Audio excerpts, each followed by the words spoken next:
বাংলাদেশের এটা প্রধান খাদ্য, বাংলাদেশের প্রধান খাদ্য। খাদ্যটা সব থেকে ভালো, নিচে সব চিকনতা, গার রক্ত পরিষ্কার হয়, রক্ত বৃদ্ধি হয়, গার ব্যথা মরে, অনেক কিছুই হয়। তাই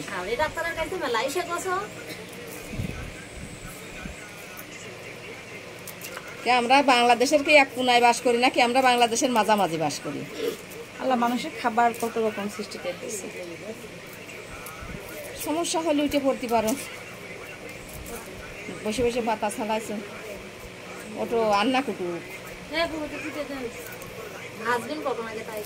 এখন ভাজবো। আমি এখান থেকে যাই রাঁধতে যাবো, তো এখান থেকে যাই আমি রাঁধতে যাবো, তো এটা কুটতে আইছি তো ওই জন্যই। আমার ওদিক তরকারি কুটা মুটা সব কমপ্লিট।